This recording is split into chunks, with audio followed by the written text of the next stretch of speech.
is Innovating Leadership, Co-Creating Our Future. I'm your host, Maureen Metcalf, the founder and CEO of the Innovative Leadership Institute, where we help leaders be future ready.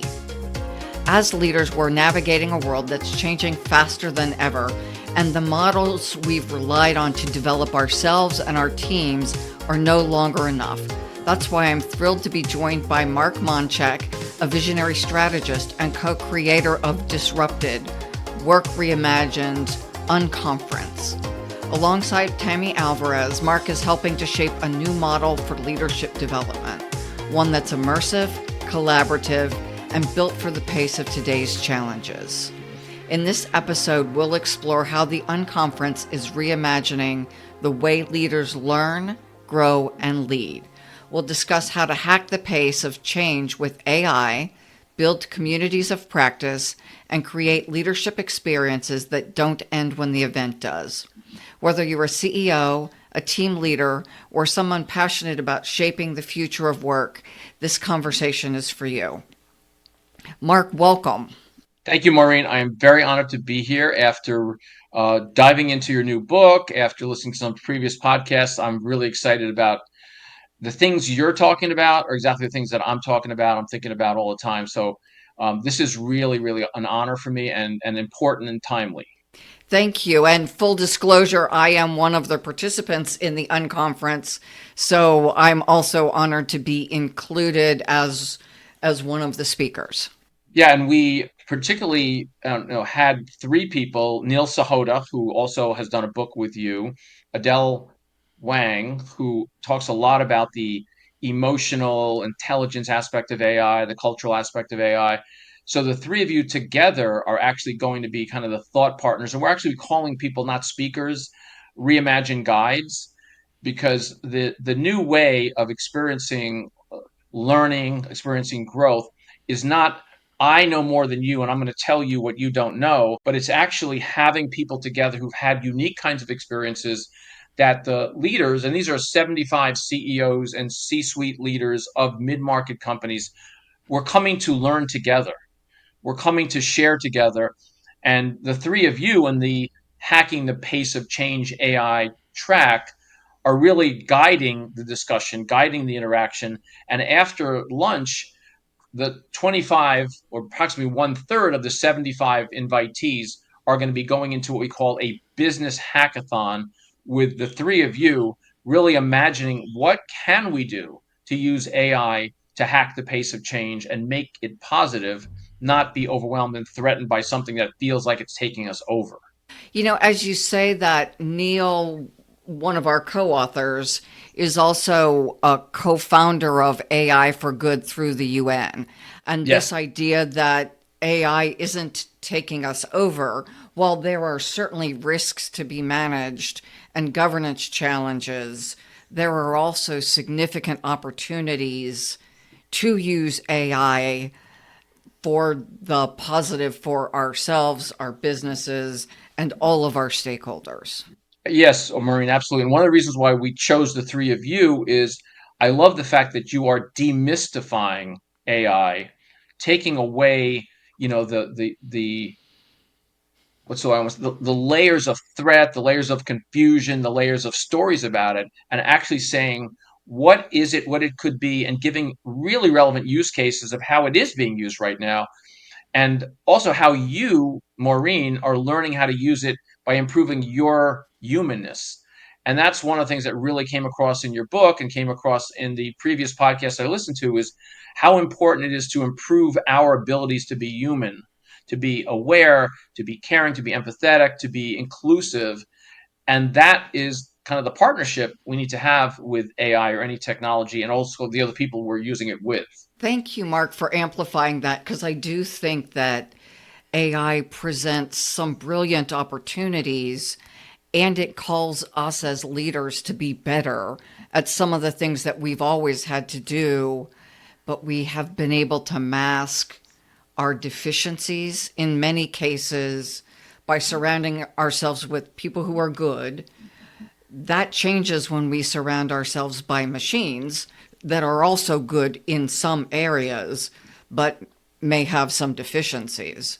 So it does call us to lead differently than we led before and build, as you've said, on those human skills like emotional intelligence and communication.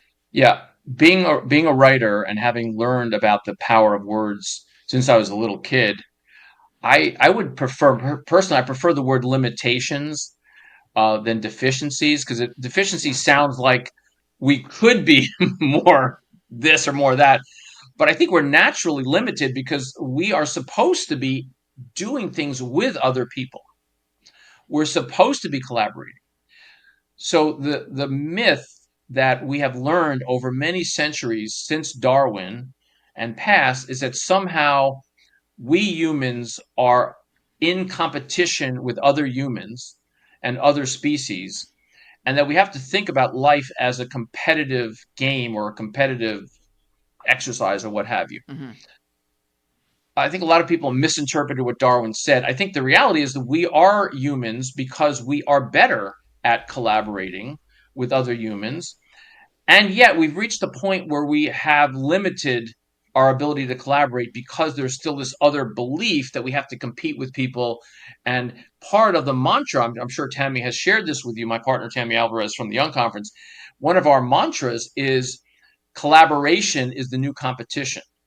So instead of spending a lot of time in fear of who are your competitors, we spend more time to think who are our partners, who are our strategic partners. And at Opportunity Lab, we have partnerships with three companies that we're very closely related to. And we have impact far beyond our relatively small team because we have access to people that have similar values, that have complementary skills, complementary relationships and resources, and man, we can do some amazing things like this. Our unconference team is relatively small, right? But because we have people like yourself, and then you have in your network people like Neil, we've been able to do some amazing things with a relatively small amount of material resources, but almost an infinite number of emotional, spiritual, and other kinds of resources, business and technology, and all of that. So that's a great opening to start talking about the unconference. And I imagine we will continue to weave in the idea of moving from competition to collaboration and where those both still fit because we will still have other firms with whom we compete and often compete sometimes and collaborate others. So you and Tammy are pioneering a new model of leadership development through your Disrupted conference. What are the core leadership challenges this model is designed to address? And why is now the time to rethink how we as leaders learn? I'd love to answer that question, but I'd love to give you a little backstory about how Tammy and I met because it is very relevant to the values of the Unconference and what we're trying to do. So last year, just about a year ago, I went on vacation to Jamestown, Virginia, and Asheville, North Carolina. So in Jamestown, Virginia, and I was a history major and I thought I knew something about history, but I knew nothing about history until I went to Jamestown, which is where this country actually started in 1607. So what I learned is Jamestown was basically a get rich quick scheme by the first British corporation, which was the Virginia Company, that sent 104 men and boys to find gold, silver, and spices and come back and exit their investment in 3 years. Well, guess what happened? 34 of those 104 were left after a year and a half. And then there were all kinds of conflicts with the Native Americans and later the slaves coming from Africa. So as I was going through this tour, I found out from one of the archaeologists that Jamestown will no longer exist in 50 years because it will be washed away by floods. And there is no plan by the government to avoid that. So, why is that relevant to the unconference? Because I have two grandchildren, and my heart literally broke when I heard that my two grandchildren, who are now 5 and almost 3, will not be able to go to the physical place where this country started. So that made me think I really want to do something. I want to make the rest of my life where I can have an impact on how business, specifically business, can make the world a better place where my grandchildren can actually live a better life than, that I am now. And hence, that really made me double down on working on impact businesses, impact to solve the environmental issues, social issues, and various things. Um, I then met a partner I met 23 years ago through this process, and then we had developed a whole program to do this in Asheville, North Carolina, and 5 weeks later we had Hurricane Helene. Hurricane Helene was the biggest storm since Hurricane Katrina, and we then pivoted and decided we are going to create an organization, which we have, called Blueprint for Impact, which we partnered with to help rebuild Western North Carolina. So now I'm on this track and understand that we have to bring in businesses into this, because businesses are probably the most important impact on the ecosystem and how we operate in the world. Okay, back now. Fast forward to November, I get an email through LinkedIn from Tammy Alvarez, who found me on LinkedIn, read my book, my first book, Culture of Opportunity: How to Grow Your Business in Age of Disruption, and said, I am doing a conference in New York called Disrupted the Future of Work. Would you be my keynote speaker? And I said, I'd love to, but I want to learn more about this conference and more about what you're doing. And then we started to get into these discussions. And I said, I love being a keynote speaker, but I actually want to have something that is nothing like a conference, but actually is radically different than bringing people together in a traditional way. I want to bring people together in a collective, immersive, and experiential way to solve these problems and walk out with three things: deep insight, a relationship of a community of resources, and a specific framework that on the next Monday I can share with my leadership team. And I won't have a solution, but I'll have a direction that I did not have before. So we literally changed the idea of the conference to the Unconference in the conversations of a couple of months. She came to New York and we visited Luminary, which is our venue partner, which is a community and co-working space on Broadway between 30th and 29th Street in Manhattan. And it's a women-owned, women-led space. Kate Luzio, who is a former senior vice president for JP Morgan Chase, founded this in 2019 to have a place that women entrepreneurs, women business executive and professionals could actually feel safe, empowered, and creative. And the space is very different than any other conference space that you've ever been to.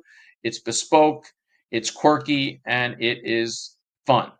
So that's a little of a backstory to how we got to the Unconference. And then to answer your question more directly, we decided there were three pillars or three themes that we wanted to address in our research with mid-market leaders. One is AI and technology, but we didn't want to just have AI and technology. We actually specifically, and that's why we brought you, Maureen, and Neil and Adele together, hacking the pace of change with AI, making it very specific that AI can be used as a tool to actually make your life feel more empowered rather than having it be a runaway train that is making you feel like you're lost in this swamp that is just overpowering everybody.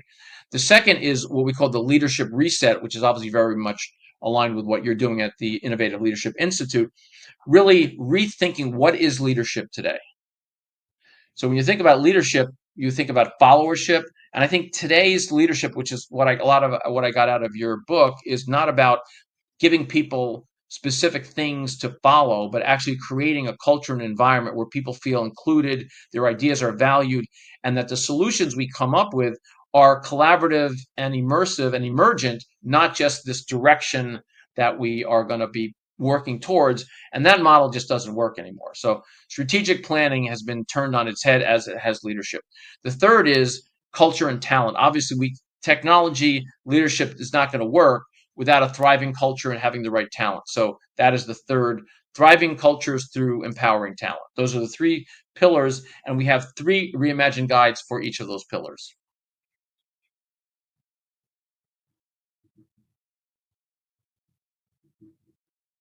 Did I answer your question Yep. directly? Yeah. That is a beautiful description of the content and why each piece is there.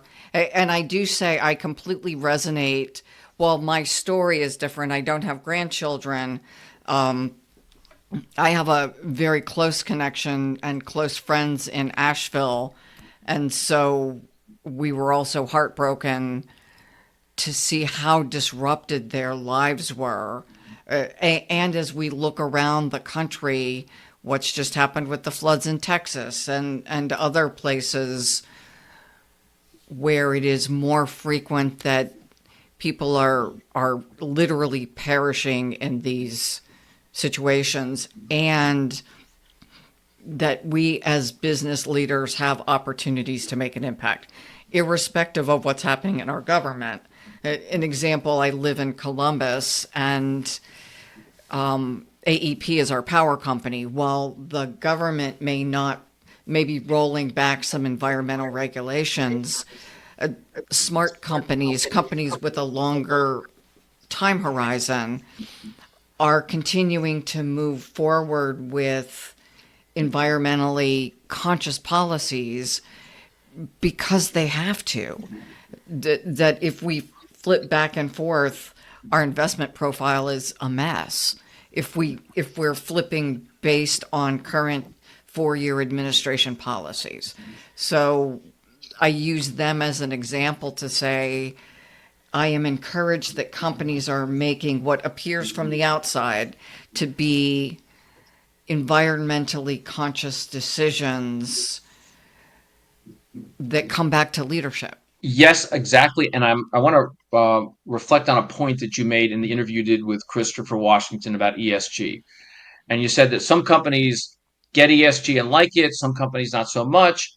I think ESG was problematic because it was forced upon people. You should do this because you're morally better than anybody else, or something like that. And while maybe that might be true or not, I think businesses do things because they have to do them.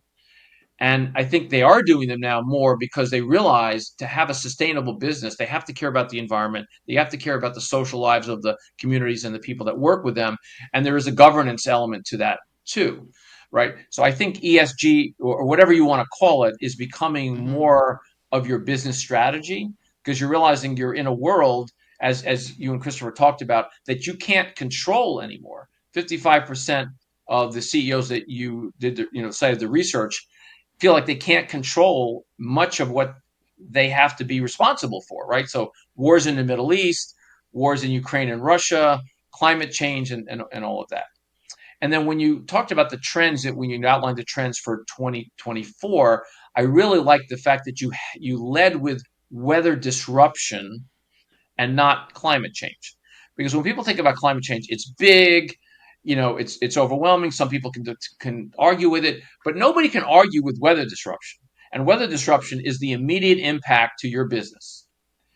So I thought that was a very smart way to do it. And not let's not argue about climate change. Let's define how is weather going to be affecting you, and how is the fact that you can't predict the weather like you used to going to be affecting you.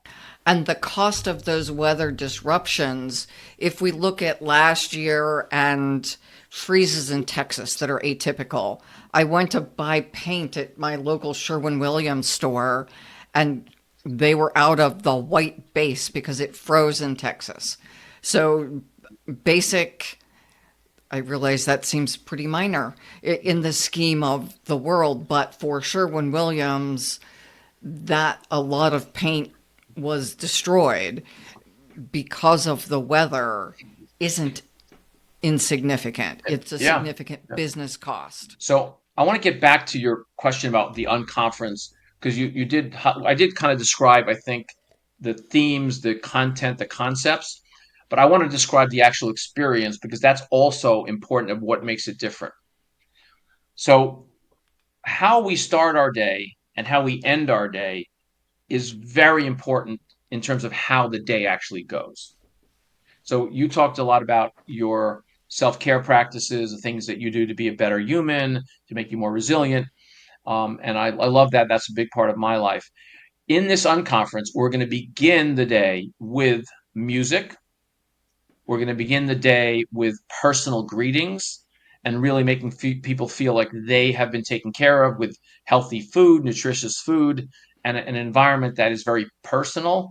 We have Gary Malkin, who is a multiple award winning composer, Emmy award winning composer, who's won multiple Emmys, who is an amazing experiential pianist. He's actually created music for people who are passing on from this life, work with a lot of care facilities to use music to help people and the people in their lives who are continuing to be alive use music to actually be able to pass on.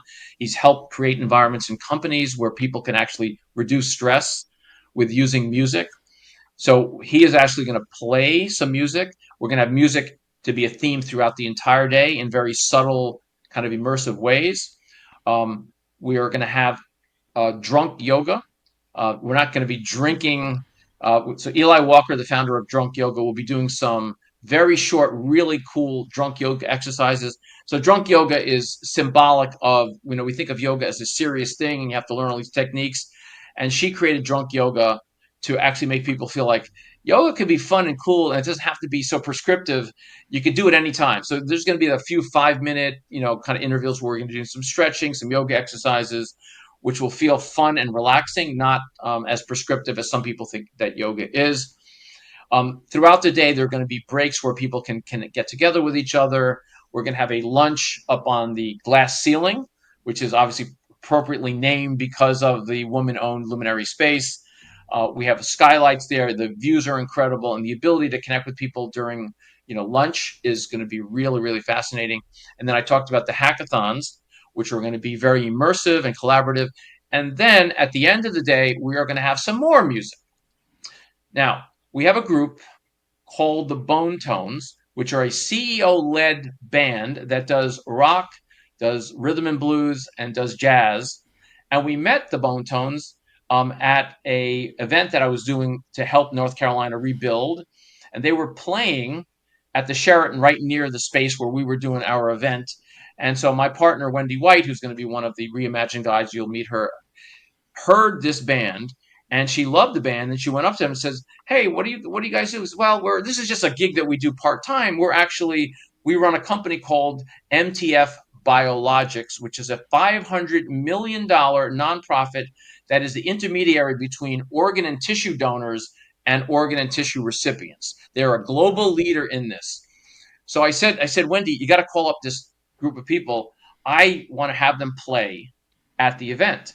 So we talked to them, and then we ended up finding that the CEO, Joe Yacarino, has an amazing personal story. So he is going to be one of the Reimagined guides in the leadership segment. So the format blends TED style talks, hackathons, and the immersive experiences. How does that structure reflect the shift in how leaders have to engage with learning and transformation today? On several ways. So one, bringing your full self to your business and to the workplace, bringing your hopes, your fears, your dreams, your vulnerability, and to be able to ask for help from whoever can give you that help, whether it's your C-suite colleagues, whether it's your board members, whether it's some of your employees, or in my case, my daughter. So I have a stand-up talk that I do called "My Daughter, My Mentor," and ever since my daughter was about 4, I started learning from her because she learned how to do certain things that I did not learn when I was growing up because I had different sets of parents. And so my daughter's now 36. She runs a brand consultancy, and I still, when I get stuck, I say, I wonder what my daughter would do because she does things sometimes a little more gracefully. So there's going to be a lot of immersion in meeting other CEOs and other C-suite leaders as human beings in a place that is not corporate.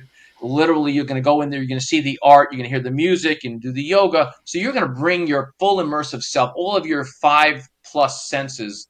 So that's the first element that is different.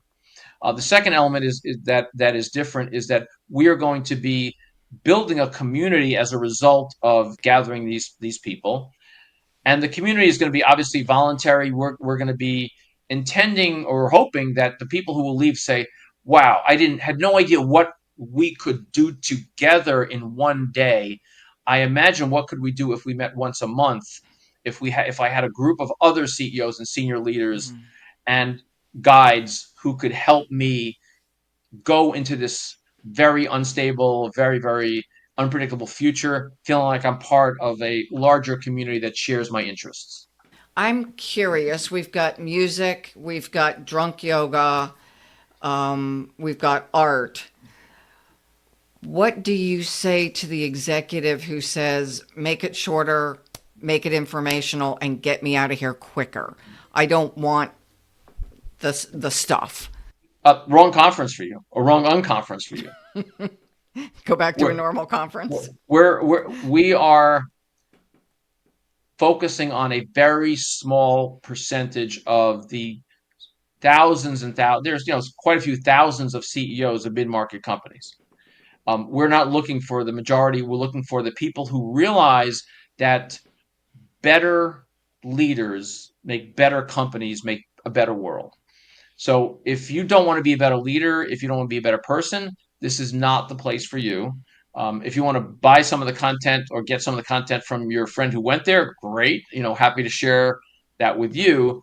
But we want to have you feel like you were changed as a person, and that you met people who you want to be in business with, in collaboration with, and you have some resources and a direction you did not have before. And that takes work.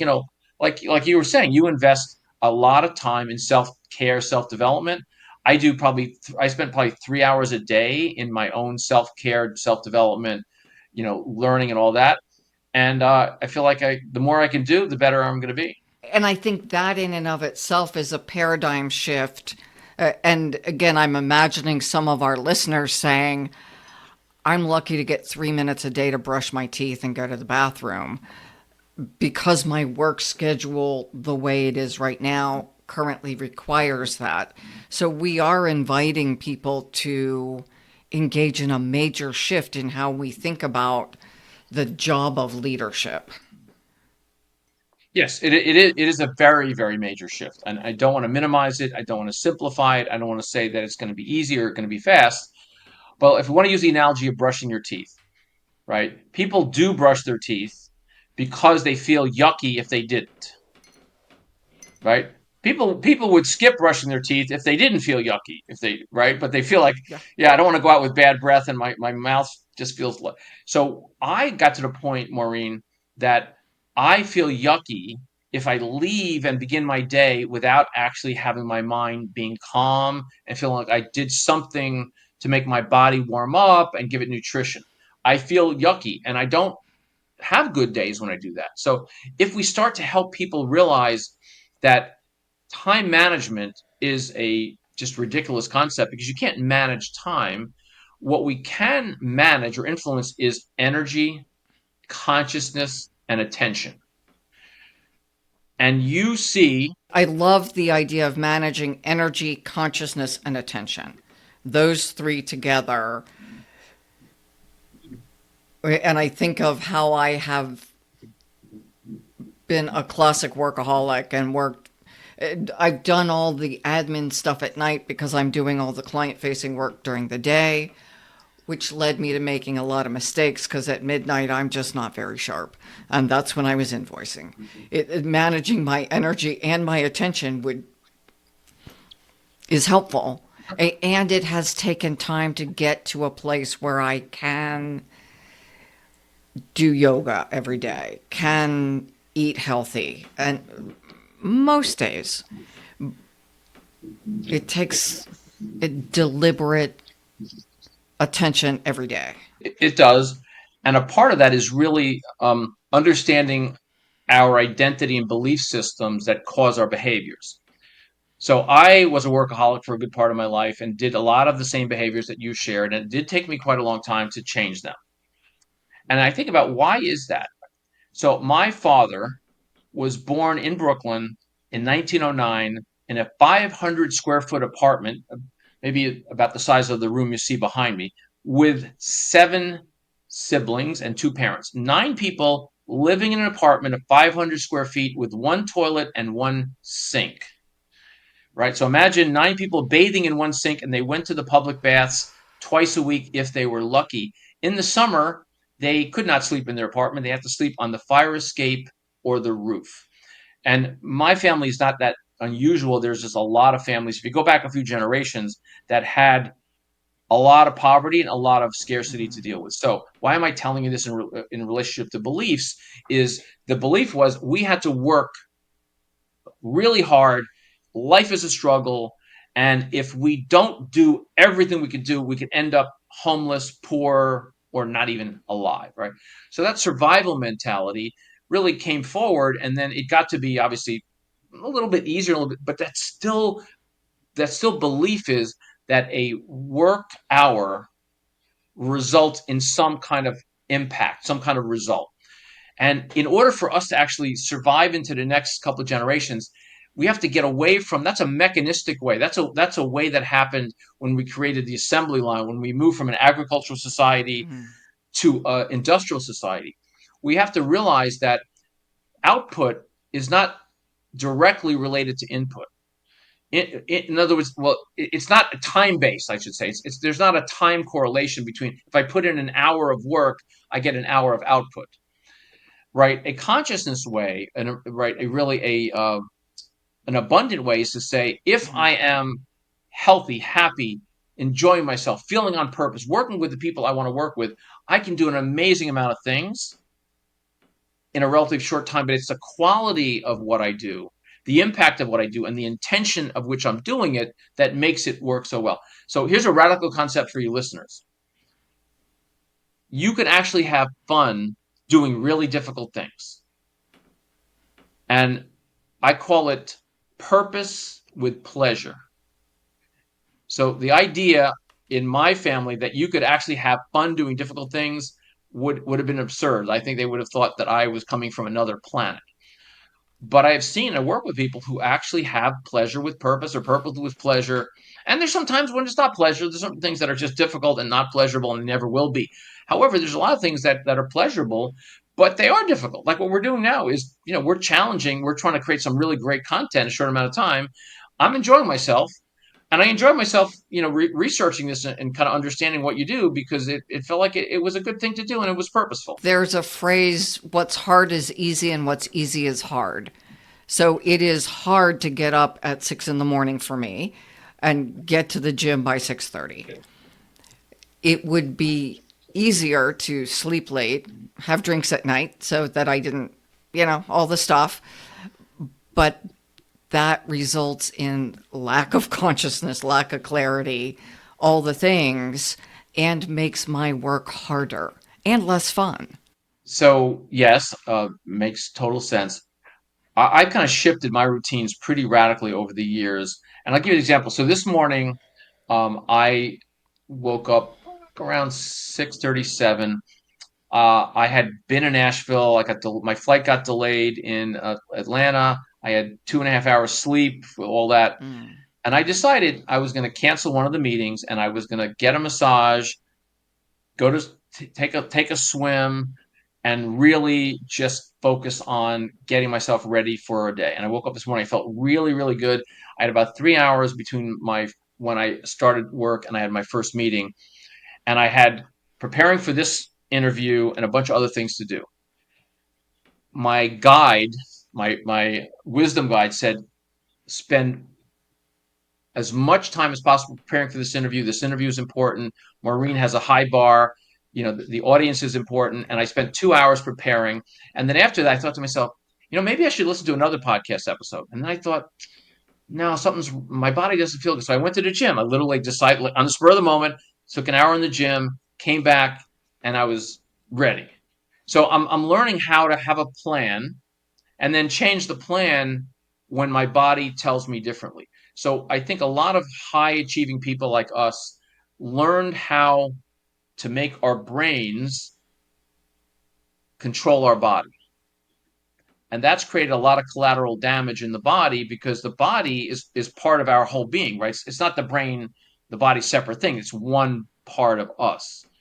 So I think when you learn to get intelligence from all parts of your body, from your heart, from your gut brain, from your sensations, from your mind, then you realize you're much more resilient. And in today's world, you have to be able to pivot, to change, to be very flexible. Because as Mike Tyson once said, everybody has a plan until you get punched in the face, right? And that's sort of, that's kind of a fun way of looking at what happens when you try to overplan your day. And like routines are good as long as they're flexible.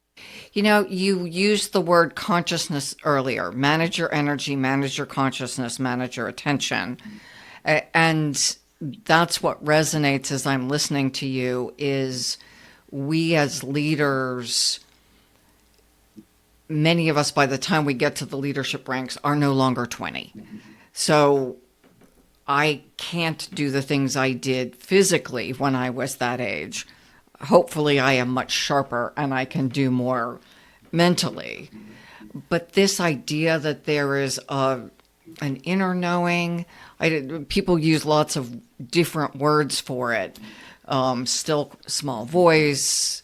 Some people would call it prayer. But there's a knowing that is ever present and able to guide us if we are listening. But as leaders, that's just a thing we don't talk about.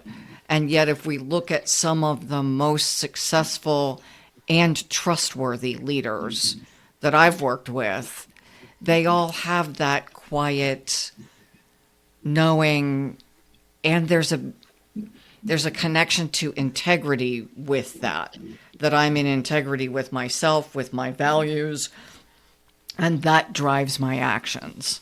It's not just about business success, but business success in a way that's sustainable, ethical, engaging, long term. Yeah. And I think that knowing is really, really important. And, when you go back to think about how did we get to be the way we are as a culture where we have this very rigid, very hierarchical way of doing things, and we kind of got away from the inner wisdom that we had when we were a child. So when you're learning as an infant and going up to, let's say, first grade, you are learning with all your senses. You're tasting, you're touching, you're feeling, you're seeing, you're moving, right? You're learning in a multi-sensory way. Suddenly, if you're in a traditional education, like somewhere around first grade, you now have to sit in a chair, and now you're learning with your brain, not with your whole body. Now, there's a lot of education which is changing, a lot of that, which is great. However, a lot of us at this age learned that the teacher knows something we don't know, and what we have to do is learn what we don't know. Instead of children know a lot, and if you go with what the child knows and build upon what the child knows, of course they need to know certain things. Absolutely, teachers are important, but we've gotten away from that multi-sensory way of learning. So to give you a very simple example without thinking about the esoteric wisdom stuff, when I go in the swimming pool, and I swim like 4 or 5 times a week, I go in and I don't consciously go in with a problem, but then there's a problem that's lurking around in my mind that I haven't solved. I go in the pool with a problem, I come out with a solution. I literally come out with a Yeah. solution. Why? Because I'm in water, right, which is a very, very multi-sensory thing. Like when you're in the womb, you're in water, right? 75-80% of our body is water, and then you're moving and you have no distractions. You basically have no external input except for the water itself. So you're in that wisdom state, and then you realize, wow, there's a whole set of things that I wasn't aware of because of all this other confusion, this extra stimuli. So I get to the signal from the noise when I'm in swimming. Some people do it and they're in nature. Some people do it in meditation. There's all kinds of ways to do it, but you have to have a practice to actually realize your inner wisdom is really powerful if you give it a chance.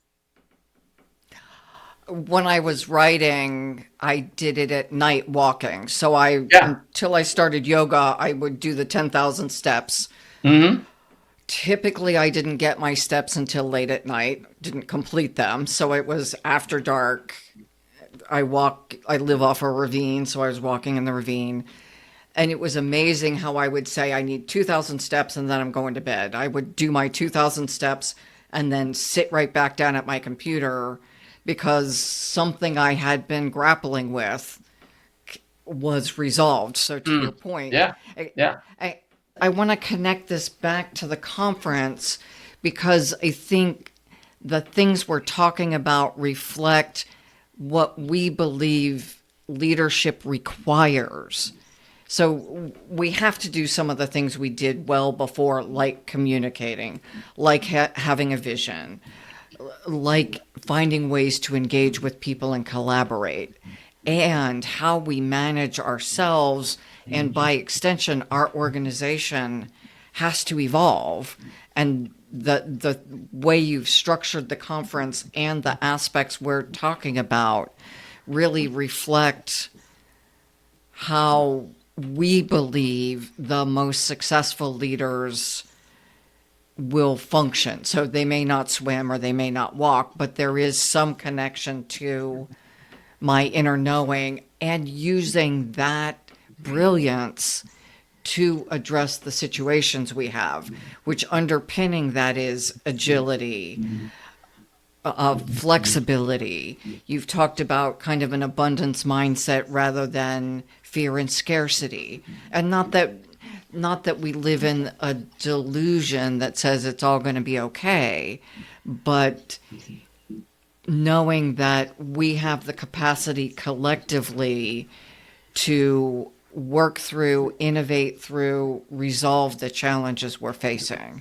And I think all of those concepts underpin what you and Tammy and the other guides are creating for this event.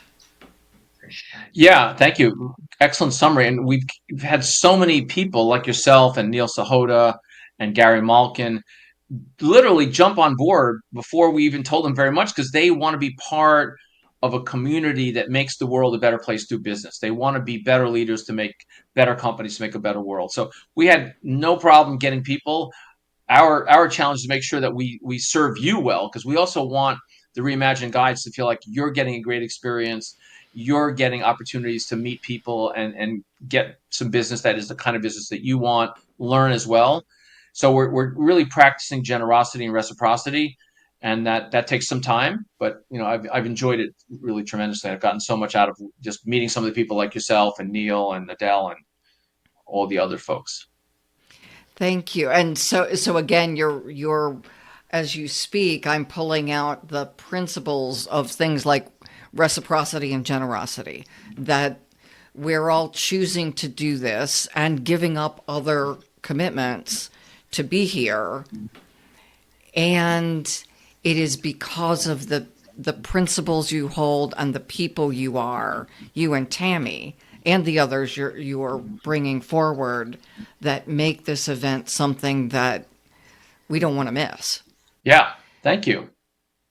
So, as we're wrapping up, you've emphasized that this isn't a one day event, it's the beginning of an ongoing partnership. What does sustaining leadership development look like in this model? And again, how is that different than a traditional leadership development program? Great question. I guess I'll answer the question by saying it's not Tammy and I and our teams that are coming up with this offering or this model. We're going to be meeting with all of our reimagined guides and you on, I believe, the 23rd of July to give you an orientation, to share what we're doing, to get your ideas. So a lot of what will come out of it will be what our reimagined guide community and what our we're calling disruptors, that's what we're calling this, the CEO, C-suite leaders who are participants, say that they want. Right now, we're thinking about three elements that will be included in this. One is community, feeling like you belong to something, a group of people that you feel you share values with, you enjoy being with, and you're learning from and giving to. Insight, where you're getting insight from a whole diverse and wide-ranging community of people and resources and technology that you wouldn't ordinarily have, and some form of execution or problem solving that is very different in the mindset of it, but also in the resources you have to do it. So, community, insight, and solutions are kind of the underpinning values of this community, but they're emerging because we're just learning more. We're doing some research. We're getting people's ideas. And I'm sure by the end of the unconference, we will have more than we have now, but we won't have the final program, if you will, because that's going to be emerging over the next couple of months. So it sounds like co creating, that we Exactly. will, and we being all of us, including the Yes. disruptors, are Yes. co-creating Exactly. something, because it does feel like an experiment. We're all coming together, learning, growing, evolving, and the approach to leadership development will also be learning, growing, and evolving. Exactly. Mark, it's a delight to get to hang out with you for an hour and learn more about who you are as one of the co-creators of this conference. And it seems important as we place our time, but also as we think about, I'm going to be influenced by people that I would pay to go to an event or participate in, that I would want to ensure that my energy and attention and consciousness is being influenced by people who I value, who I trust to learn from and learn with. And so you're sharing your personal stories from Jamestown to what you're doing in North Carolina to ideas like reciprocity and community, to me speak volumes about why I'm excited to participate in the conference. I really enjoy the trends, but not as these static things. I think the way that you talked about them was much more evolutionary and human and contextual than a lot of, you know, the things that I've heard about trends. So, yeah, I feel like I'm learning every day by just being around some really cool, smart, fun people. So thank you for participating with us. So, to our listeners, as we wrap up, I hope the conversation sparked new ideas about what leadership development can and must look like in today's world. The Disrupted Work Reimagined Unconference isn't just an event, it's a prototype for the future of learning and leading that all of us need to be considering as we explore how we evolve. If you're ready to move beyond traditional training and into a model that's experiential, strategic, and deeply human, I encourage you to explore Tammy's work, Mark's work, my work. If you're able to go to the Unconference, that's great. Depending on when you've listened to this podcast, it may have passed, and you may be exploring other opportunities that are similar to this one. What is so crucial is that we as leaders continue to evolve who we are, what we do in service and in partnership with our organizations, our communities, our extended communities. If you've enjoyed this podcast, please like it, subscribe, and share it with others. And unconferencenyc.com if you want to learn about the unconference. Unconferencenyc.com, and it will be our URL for hopefully a long time. Mark, can you give us your contact information?